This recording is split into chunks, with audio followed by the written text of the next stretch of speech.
G'day and welcome to The Other Side Interviews. I'm Damian Coory. You may have noticed that there have been a lot of big brands lately making a lot of very big mistakes by becoming too woke in their marketing efforts, launching preachy ad campaigns about social topics that have nothing to do with their core businesses. Campaigns that neither their customers nor their investors want their money spent on, pretending to do some social good when actually they're just pushing a political agenda, that of identity politics, ignoring probably more than half the population in Western countries who strongly reject that agenda. We need to freshen up the brand, the marketing kids tell their dopey bosses. None of the bosses who fundamentally disagree want to appear to be culturally insensitive because that's death to your career. So they nod along politely, frightened of being labelled with those awful words that the left use to murder people's reputations and careers, like racist and sexist and transphobe. Then the campaign launches and there's a public backlash. Whether it's gender ideology at Target and Kmart, the portrayal of men as violent, mindless Neanderthals in Gillette ads, or redefining maleness when selling your beer. Bud Light, anyone? But it's funny how quickly they all forget the mistake and do it again and again. My guest today is someone we interviewed on this show on this topic way back in 2021 after he wrote a great opinion piece for The Australian about the genius of this brand woke and its potential pitfalls. Sydney branding and creative executive Shaun Masters. Shaun comes from a family of famous journalists and media people. He's the son of famed rugby league writer and coach Roy Masters. He's the nephew of award-winning ABC journalist Chris Masters, Deb Masters, the EP of Australian Story on the ABC, and Sue Masters, who headed up drama at SBS. Shaun is, like me, a self-confessed former lefty who's very concerned about the rise of Marxist critical theory in Australia under the guise of being something good and kind and righteous when it's anything but. Shaun, thanks for joining us once again on The Other Side Interviews, mate. It's good to have you back. Great to be here. Good to see you again. We have slightly snazzier digs than we did when we last spoke. Back then, we spoke a little bit about, how brands were using this brand woke, that brand woke was a thing. Let's just revise your thesis quickly. How is woke culture itself a brand? And why were and have been so many big product brands wanting to, be aligned with that woke brand? Well, the metaphor of equating woke with a brand, the idea is to just wake people up from their slumber and make them realise that this is, an organised movement that really does threaten our way of life. But it is a decent metaphor because woke has all the hallmarks of a brand. It has a brand promise. I mean, if we could call them the customers of woke, offered a freedom from personal responsibility thanks to a victim mentality. They've got a group identity. They've got moral superiority from everyone. The brand has a mission statement. There's a belief that racism must be counted at all times, that every single human interaction has a racist overtone or undertone. And this is thanks to the anti-racist agenda within woke. There's a brand strategy that can dominate the competition thanks to cancel culture, which is chillingly effective. And in the traditional sense, woke has all the elements that a brand needs. It has a visual identity, it has a logo, and we could think of the pride flag as somewhat of a brand logo. It now incorporates the trans stripes, and oddly, interestingly, strangely, it includes brown and black stripes for minority groups. So you can start to see that they're widening their demographic, and this relates to the, as you just mentioned, the cultural Marxist element within woke that seeks to define everyone as a victim class. Each brand needs a good tagline, and there are many to choose from. Black Lives Matter, Believe All Women, trans women are women. So it really does have all the hallmarks of a brand. But your second question there was... Yeah, why do product brands want to associate with that brand so much? Yeah, sure. Well, look, in many instances, they don't. They are just terrified of activists. And the answer to that is you just don't listen to the activists. In many ways, it's quite frustrating because for years now, we've known from Pew Research that 80% of all tweets are generated by 10% of users. Only a fraction of those are activists, and only 20% of the population are on Twitter.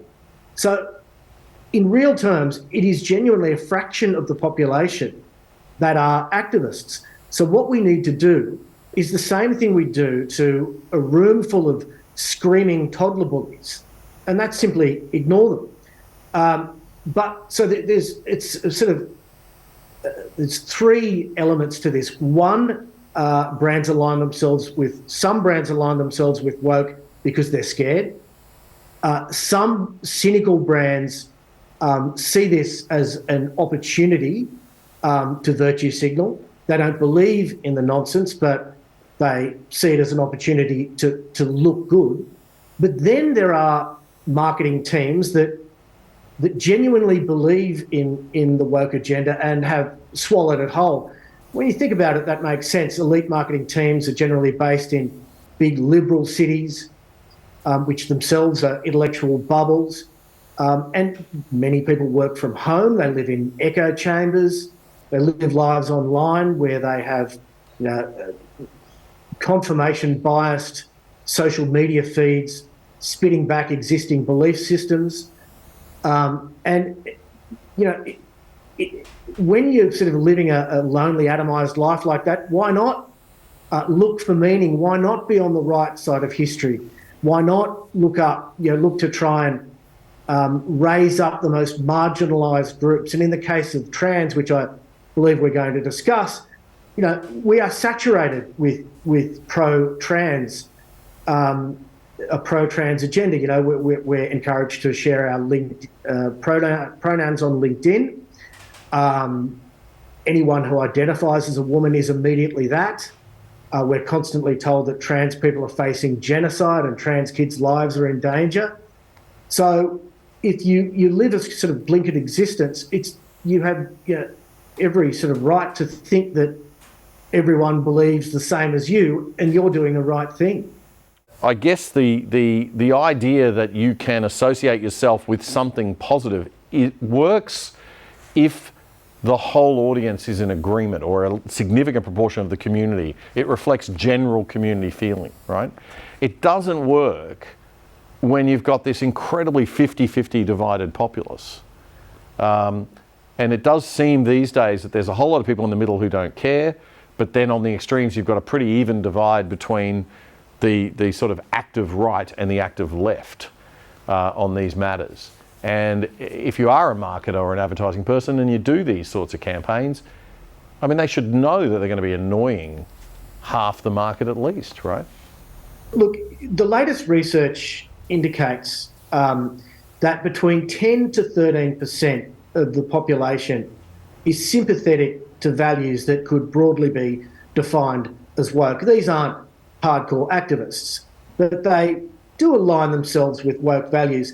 And importantly, that's 10 to 13% of the population across every generation, including the youth. So they are a minority in every generation, and we should remember that this is not, therefore, a youth movement of the future that is being embraced by young millennials. I'll repeat again, it is a minority in every generation. So we should not be bending the knee to this ideology, and importantly, there's market share to be gained by turning your back on this woke nonsense and running in the opposite direction. That's an interesting perspective, Sean, and it's something I think we need to repeat loud and clear. So you're saying that this perception that crusty old semi-conservatives now like me have of the millennials all buying into this woke stuff is actually a false perception. They do not. It's only 10 to 13%. That's what the latest research shows. Wow. And interestingly, Generation Z is almost entirely turning their back on woke. So, you know, there's some good news. That's great news. But woke is so entrenched in every single institution across the government, media, the arts, and as we'll discuss, corporations, that it's going to be hard to extricate ourselves from this without a concerted effort. Now, Sean, you shot to fame a bit after your 2021 appearance on The Other Side. All 20 of our viewers raved about the interview, and you went big time. No, you really went big time when you appeared on SBS TV's Insight program with Kumi Taguchi, and a clip of it went viral. Just give us the background to that. How viral did it go? Over 6 million views on Twitter. Wow. So yeah, it received a fair bit of press. An article was written about it in news.com.au as well. And look, the reason for that is because everyone is starved of the truth and everyone is sick of the lies. So when someone speaks the truth, you know, people themselves feel liberated and potentially braver to speak out about this rubbish. All right, well, let's have a look at that clip now from the SBS Insight program from 2021. Sean, what does woke mean to you? Well, picking up on what was just said, the difference between PC and woke is that politically correct in terms of being respectful to others' feelings and not being racist or sexist is fine, but woke has gone completely off the rails. It is a different animal. Pauline, you proudly describe yourself as woke. How do you feel about Sean's take on it? I can understand where Sean's coming from, but wokeness for me is turning me from somebody who was brought up on the tail end of the White Australia policy, great amount of change in my formative growing up years, to a person who is very different to what my mother and father knew. Sean, what about you? Like, have your views changed over the years? If you're talking political views, I was raised in a left-wing family whose primary concern was the wealth disparities as they affected the working class, and I shared those sensibilities. But around the 2010s, what could be called the old left that I've just described have allowed themselves to be completely consumed by the new left and an obsession with identity politics. And the new left have gone so far down this path of identity politics that they are beyond the horizon and over the waterfall. So to me, it is not so much an issue of left and right, but it's more liberalist versus anti-liberalist. Has this affected your personal relationships? Yeah, well, yes, it has. Because if you express any hesitancy whatsoever around the vaccine, you're an anti-vaxxer. If you express a desire for freedom of speech, you're told you're supporting hate speech. If you express concern that biological males in women's sports might break girls' hearts as well as their limbs, you are a transphobe. So it becomes impossible to have conversations, and this fractures relationships at an interpersonal level. And the same thing is happening at a societal level and a nationwide level, because there's no longer any political discourse. Well, that did not look like a comfortable or friendly room to be in, Sean. How did that feel that day? Yeah, it was intense. It was intense. Yeah, I knew we were going to walk into a storm. When the producer first contacted me and indicated he was from SBS, wanting me to speak on a show about political correctness, effectively woke, I mean, my first question was, how exactly are you going to stitch me up? I think they did a good job in the edit. They were fair, but it was hostile territory. There's no question of that. Yeah, I mean, you can sort of feel it there just watching the clip. You're a brave man stepping into that and saying those words in that environment. You ended there by saying there's no proper political discourse in Australia anymore. Can you elaborate a little bit for us on what you meant by that? Well, look, political discourse has descended into name calling. So any debate is countered with an ideological script. It's almost like people are reciting commandments. They've been referred to as thought-ending cliches. That is the beginning and end of any debate, effectively nullifying any conversation. And people would have heard a few there, but we can run through more. And everyone is aware of what I'm talking about. If you express the slightest hesitation or skepticism around climate alarmism, I mean, play the game with me. What are you? Yeah, mate, you're a climate change denier if you dare to question the science at all, right? Absolutely. Now, I'm not a climate change denier. I dare say you aren't either. There is man-made climate change, but there has been climate alarmism since the 60s. It has ramped up massively since the 2000s. In 2000, Al Gore said that the polar cap would be completely gone by 2014. But to discuss this level of climate alarmism that is affecting everyone, resulting in net zero, that is astronomically expensive to try and achieve, to even discuss that, you are name called. Let's talk COVID lockdown. If you object to COVID lockdown, you're a granny killer. If you object to wearing a mask mandates, you're a COVIDiot. If you believe in personal liberty and freedom, you're a far right-wing extremist, as Dan Andrews labelled thousands of normal, regular, working Victorian families.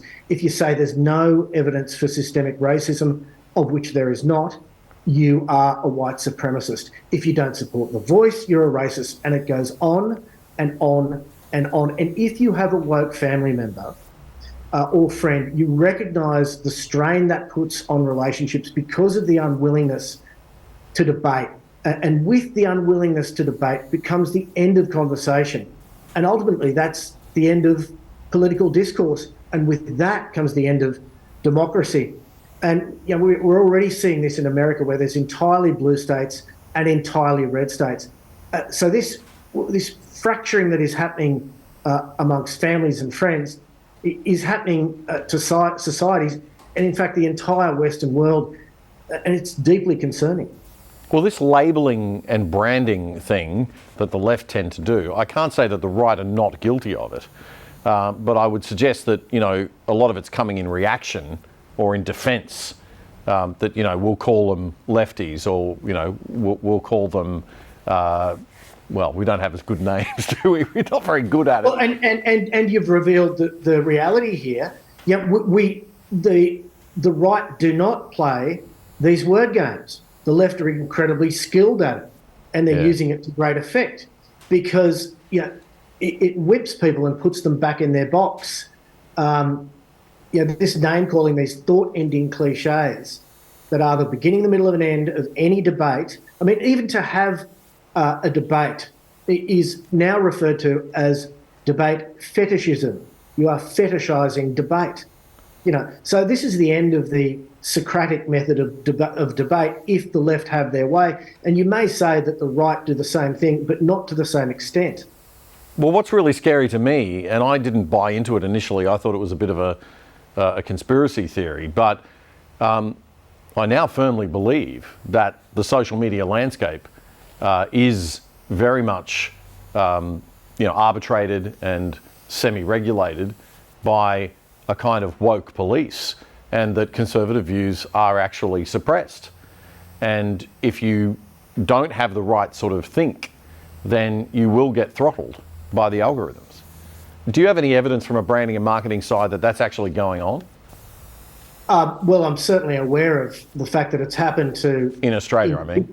Yep. Well, I'm aware of the fact that it's happened to individuals. I mean, there's a famous feminist Megan Murphy, I believe her name is, and she was cancelled off Twitter for saying, but men aren't women though, which has become a bit of a meme when Graham, the writer of Black Books, Graham Linehelm, I think his name is,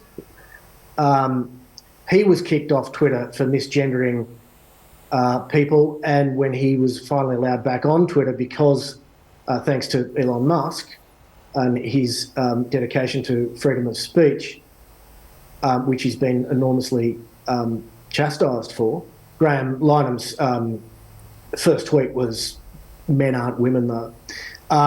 So it's certainly happening to individuals. And yes, people need to watch what they say, or they get warnings. So Twitter has now sort of come back to a centre ground.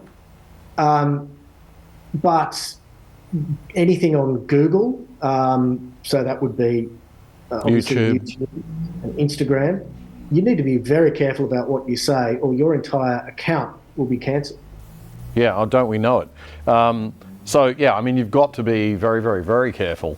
And it does suppress free expression and free speech. And as you said, it suppresses rigorous debate of the issues, which isn't good for anybody, right? I mean, it doesn't help any side of a debate if it's getting preferential treatment and people think, well, I'm not seeing the full story here.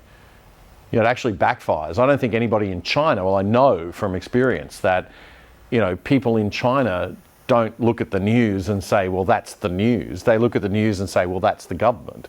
That's the propaganda. And then they go looking for other sources of information. And so even when the government is telling the truth, the people don't believe them. There's no trust there. So, but it is true that you can repeat a lie so many times that people will start to believe that it's true. And that people will be brainwashed by certain messages and ideas, as we've seen throughout history.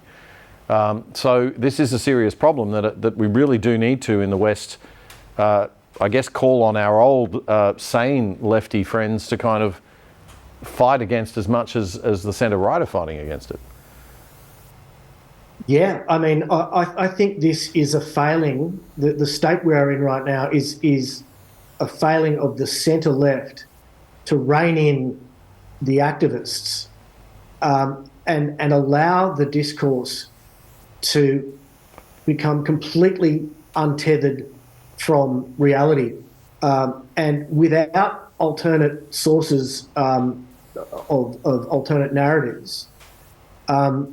People are getting hoodwinked into this woke belief system, and they're hoodwinked into it because these, you know, everyone is, most people, for the vast majority of people, are just good, decent people who want to do the right thing.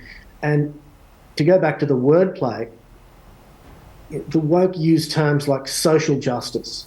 I mean, who could be against social justice? You know, Sounds lovely. Yeah, Sounds lovely. You know, diversity, equity, oh, beautiful. Inclusivity. Oh, warm, fuzzy. But sitting beneath these concepts are a set of extremely dangerous and divisive ideas that are fracturing society, that have been fermenting within academia for decades. You've got, I've already mentioned, cultural or neo-Marxism that seeks to define everyone within a victim class. You've got intersectionality that pits these victim classes against each other to try and be the most oppressed. You've got critical race theory that defines every interaction as a racist one. You've got queer theory that sees that seeks to strip away the norm or the privileged class of heterosexuality and own the cultural property of sexuality. And that's just to name a few. It's a hydra. Woke is a hydra with many heads, but at the core of it really is postmodernism, which believes that there is no such thing as objective reality, that feelings matter over facts, and that lived experience is paramount. So when someone says something is true or someone feels something to be true, true. It is true, and it must be respected. So it's important for people to understand that woke just didn't drop from the sky. No. It's been metastasizing within academia for decades, if not centuries. You wrote in the Spectator magazine recently that to go right back, much of this stems from the Enlightenment, where the idea of being a free individual and all that entailed was the highest good in the liberal world. Fast forward 500 years, that thinking's now entered a trajectory of freeing yourself from everything, even reality. Yeah, 500. The Reformation 500, the Enlightenment 300 years. The ideals of the Enlightenment, which Western civilization is founded on, being essentially the sanctity and the autonomy of the individual freedom, individual freedom of speech, individual freedom of movement, a belief in science and reason, a belief in law and order, a belief in the Socratic method of debate we've discussed. All this stems from the Enlightenment, and that is in fact a liberalist thinking, not liberal and Labor, but liberalist thinking. Yeah. The woke is in every respect anti-liberalist. It is the opposite of that. They do not believe in the individual. They believe in group identity. And you can see that evidencing itself in your day-to-day life, where people, instead of just speaking as an individual, they refer to themselves as their identity group. So someone will stand up and say, as a black man, as a gay woman, as a trans woman of colour. So they'll define themselves by their group first. And give you their pronouns, usually, yeah. Yes, certainly. So yes, look, these ideas have been metastasising since the Enlightenment, and core to the Enlightenment is this idea of personal freedom, which is essential to Western civilization, but it has spun so far out of control now that people are untethered from they believe that there's such a strong belief in freedom, they can be free from reality, free to define who they are, free to define themselves through their own lived experience. So sane minds need to take precedence. We hear about the adults in the room. We need to see more adults in the room. We need to see, importantly, more bravery from our leaders, both in business and government, because at the moment, our leaders are taking the knee to this woke agenda and they are behaving like cowards. Yeah, we are seeing that cowardice everywhere. We're seeing it in the media profoundly, in journalism, in my profession's gone. The cowardness is extraordinary. We're seeing it all through the corporate world, because now, of course, you can't get a promotion if you're not seen as culturally sensitive and you don't buy into every single thing that's going on and coming out of the HR department. And now we have the latest manifestation of this neo-Marxist hydra of which you speak, and that is in ESG, which, for people who don't know, stands for environment, social, and that's the troubling one, and governance. So ESG and sustainability initiatives. Let's have a little chat about where ESG came from. First of all, Sean, it's sort of benchmarked against the United Nations sustainability criteria? Yeah, look, it was actually established created at the United Nations, as you say, in 2003 by an intern, interestingly, by the name of James Gifford. And this was... Higgins is an intern at the United Nations now. Maybe she can invent something similar. Well, of course she is. Of course she is. Who knows what Brittany Higgins will invent, but I'm not too excited about it. Look, this was... ESG was an experiment, essentially, a ruse developed in order to try and leverage this enormous pools of passive investment trapped in pension funds, the American 401ks, our super funds. These are reservoirs of trillions of dollars. And the pretext that was invented to justify ESG was the fact that if you're going to invest for the long term, as you do with these pension funds, well, companies need good environmental, social, and governance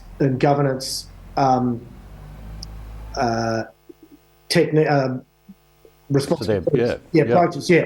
So if we're to take the environment, you need good environmental government policies. Otherwise, you might be down the track subject to enormous fines. We need good social governance policies to make an investment palatable and to ensure, again, there are no lawsuits down the track. And you need good governing principles and practices as well. You need best business practices. And the idea is that this would result in the highest and most solid long-term rate of return. But from the very start, this was impact investing, or essentially activism, where there was not any fiduciary responsibility to shareholders to get the best rate of return, but rather and in fact by 2012, what you just mentioned, the corporate social responsibility that began to unfold, we now recognise as woke. Even by 2012, as early as then, this kind of woke identity politics had started to manifest itself within ESG. So now E effectively means net zero. S, the troubling one you mentioned, is now effectively queer or trans ideology, which we can speak about in a little bit. And G relates to being good governance, effectively means install sympathetic board members, install DEI officers who will enforce this kind of political ideology, install HR directives, so to ensure that our ESG protocols are implemented fully, not just at the level of the corporate, but at the level of values as well. Yeah, it's interesting because the E started out as being, the environment and doing good things for the environment in which you're operating. The S was supposed to be, contributing to the social well-being of the community around you. And the G was supposed to be good governance in the sense that your company has good governance systems against corruption and serious compliance problems. And then, of course, the compliance industry began, and lawyers and procurement officers started to make a lot of money, and consultants made a lot of money out of this. And that has morphed now, as you say, it's all been hijacked by the woke. So E is net zero, S becomes gender ideology and trans ideology, and the G, as you say, the governance is the enforcement part of that. So it's the DEI, diversity, equity and inclusion officers, running around with their little clipboards and pens and making sure that everybody's following those rules. Now, the weird thing about ESG is it all gets measured, doesn't it, Sean? So now we have companies have an ESG score, and that determines whether or not they actually get invested in.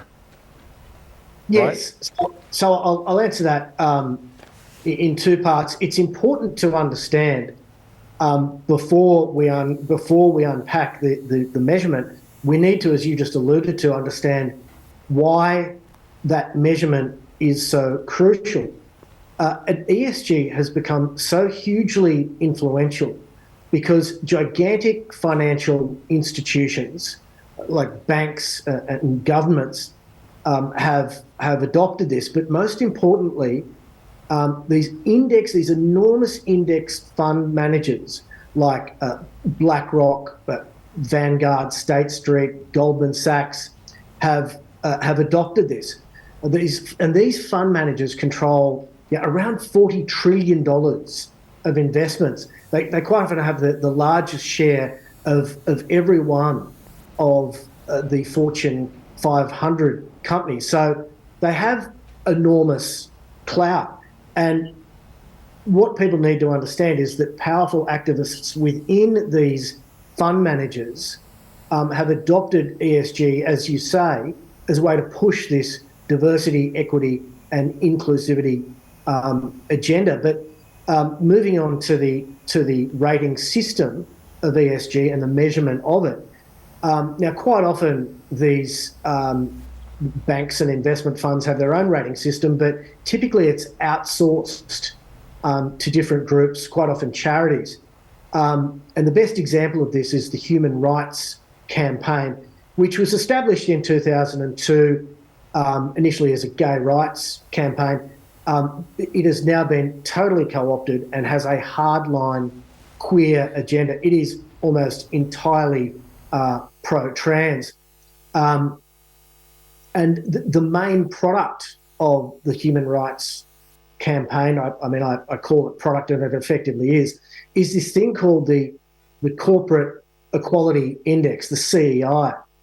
And these major institutions I've just spoken about use CEI as a metric to determine the S of the ESG score and how well a corporation is behaving in regard to their required activism. So this CEI score is a 100-point indice, a 100-point score that measures ostensibly laudable things like workforce protections. But when you dig into it, you realise it's almost entirely trans. So there needs to be gender-neutral bathrooms, and again, that's okay. But if we're talking equality goes across the board in all areas. But this is exclusively trans, and this is when you dig into, so I think it's point 5, where they talk about the need for trans visibility, and they mention Dylan Mulvaney by name.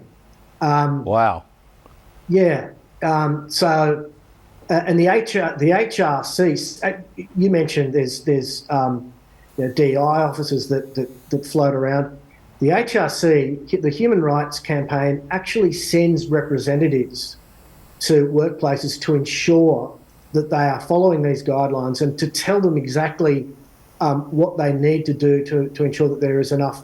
Yeah, this is the thing I don't think people realise is just how entrenched this is. I mean, you've got this CEI, Corporate Equality Index measurement, you said points up to 100.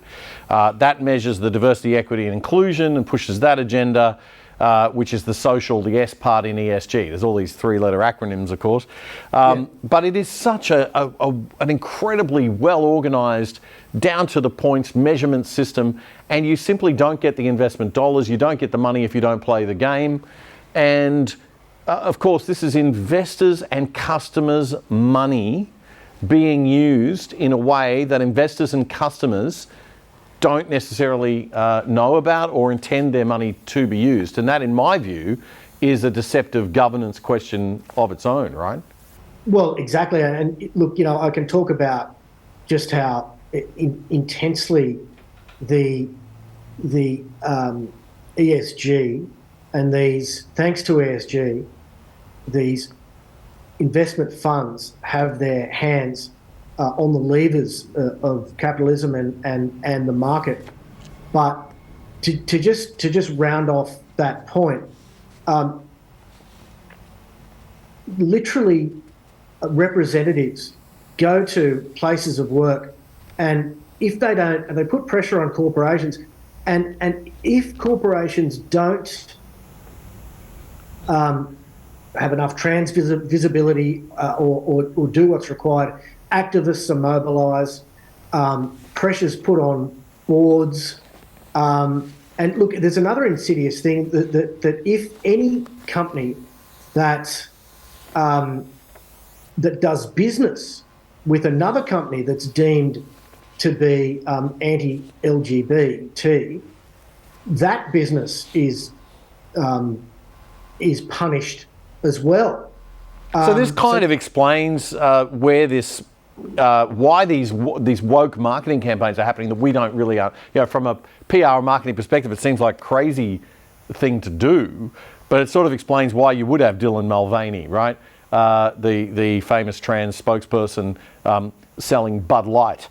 And I think in Yeah. the wake of that controversy, the Bud Light cans were selling for 14 cents. Is that right? Yeah, that's right. That's right.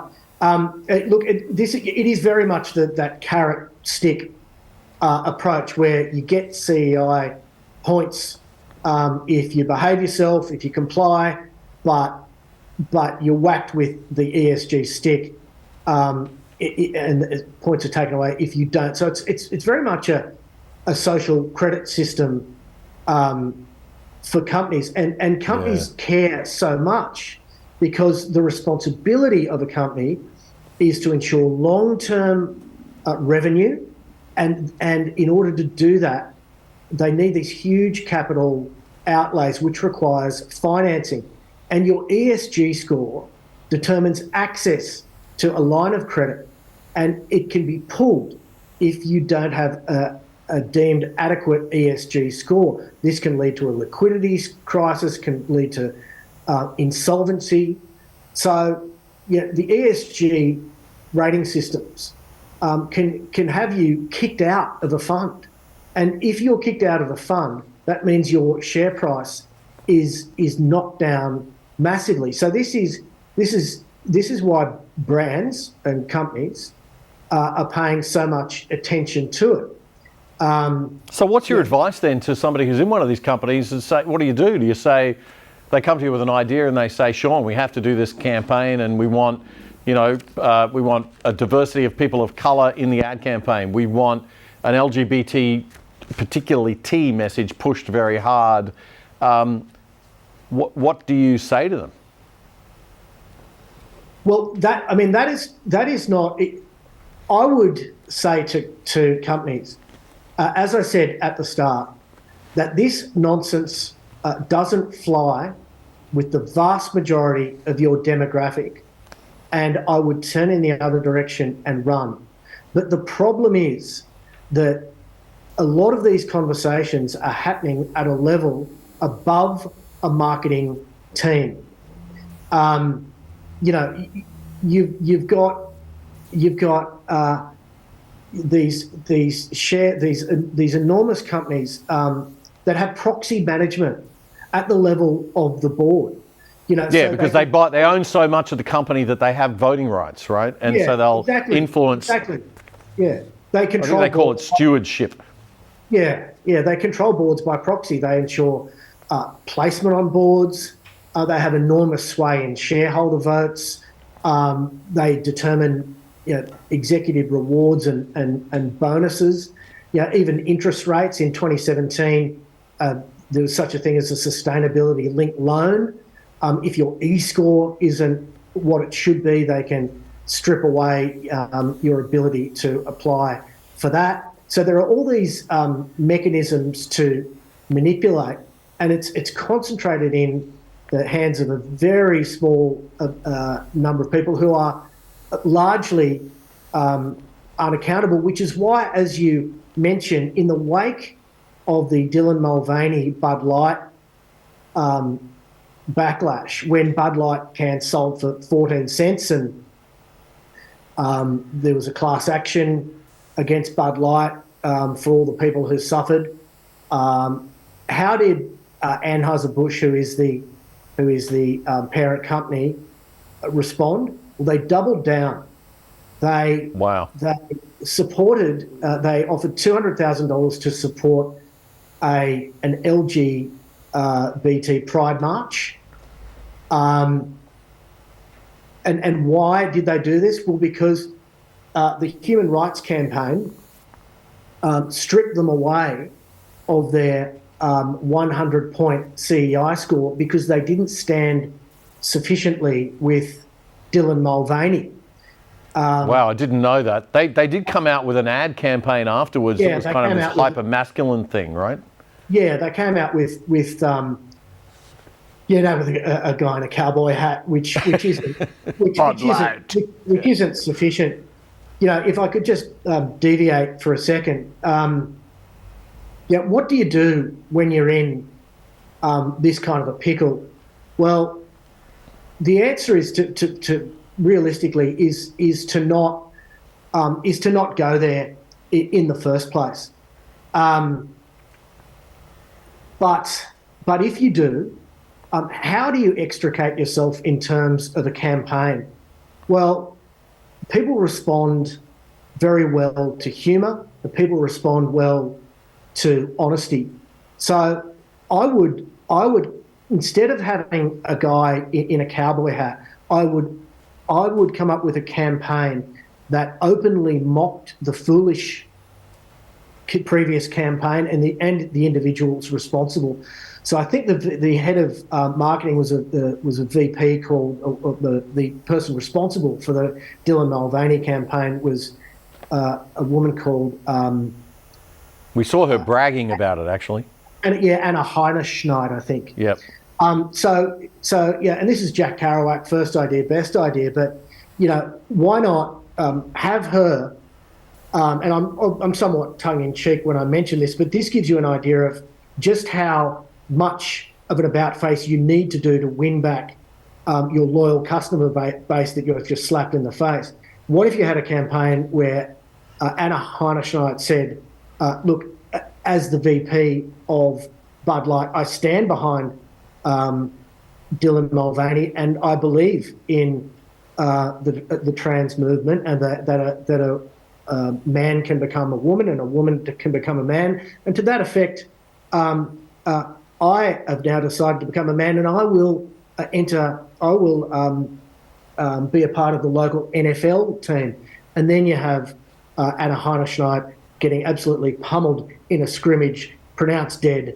And then you have a super on screen saying Bud Light under new management. You cross out new management and you say same management, old management. So people know it's the same old Bud Light that they trusted. Now, again, that's somewhat tongue in cheek, but that gives you an idea of just how far you need to go to apologise if you take this brutal slap in the face that the Bud Light campaign did to their core demographic, which is the Rust Belt and Cowboys. I mean, it's such a catastrophic failure.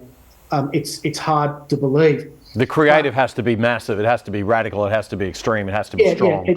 It has to be out of this world, an out of this world backflip, the kind of which I've just alluded to. Global corporations and global governments working together, that idea of big corporates and big government working together to set the game up for themselves at the expense of the people and small and medium businesses and innovation and competition and the classical liberalism is in fact the definition of fascism. It's how fascism started, was big corporates and big governments working together to serve their own agenda. So it's a scary time we're in, especially if you want to speak out against it. You've got to speak out. You're fighting the corporate media machine, and you've got to fight all these forces that you're talking about that seem to have the game all sewn up. I think we're in a real pickle. I want to finish off, Sean, with just something that I know it's very dear to your heart. This transitioning kids that's going on, and when we're talking about stuff in terms of business and marketing and everything, but in real terms, in human terms. But underlying all of this is some serious stuff. And you wrote in The Spectator, talking about Target, who was saying that their CEO saying that he believed that it was the right thing for society to sell the LGBTQ-friendly merchandise. You question, is it right to be promoting pro-trans clothing to children? The Cass report into the catastrophic failure of the Tavistock Clinic in the UK revealed that many of the kids reporting gender dysphoria had multiple comorbidities like anxiety, depression, eating disorders, with at least a third of them being autistic. That really shocked me, that statistic. And one key finding was that gender confusion results as a byproduct of those issues and is not the cause. That's pretty amazing stuff. I'm convinced that in the future, generations in the future will look back with shock, with horror, with disgust, with confusion at what we're allowing to happen right now to children, to young, confused children. I was very conservative in that estimation. It's actually more like 50% are Wow. autistic. My gosh. Something You like also mentioned, sorry, that that there was work done in the 80s by Kenneth Zucker that revealed Yeah. that 80% of kids will overcome their feelings of gender confusion if left alone, with most of them just growing up to be normal gay people. Yeah, look, I'll just round that out quickly. And something like 80, closer to 90% of all children who are presenting with gender dysphoria have at least 2, in many cases 6 comorbidities, which just means fancy word for other issues. And as you mentioned, you mentioned a few of them. Tourette's, cutting are other ones. So the belief from the trans movement is that that all these other issues are evidencing themselves because of gender dysphoria. But it is absolutely clear from every single study that has happened that gender dysphoria is only one of the byproducts of all the other issues that are at the heart of a young child's confusion. That sexual abuse is another issue that a lot of these children who consult these gender clinics are facing. But the horrible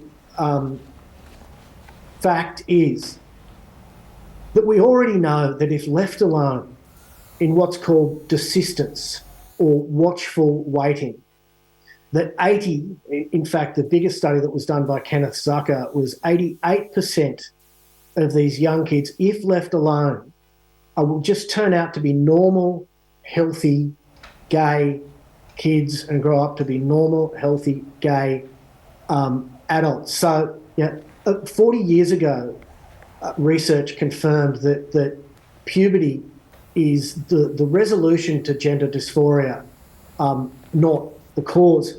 But appallingly, I don't know if you saw the Four Corners report called Blocked. A professor on that, Ian Hickey, stated that there is no evidence for the watchful waiting approach. He said that watchful waiting is not evidence-based. I mean, this is at the very least deeply misleading. Because it's amazing after all that research that they could still say that. I mean, how can you honestly say that? It's just baffles me. I think at some stage people who have misled the public and gender clinics, professors, doctors, GPs, will face lawsuits, and they need to brace themselves for that.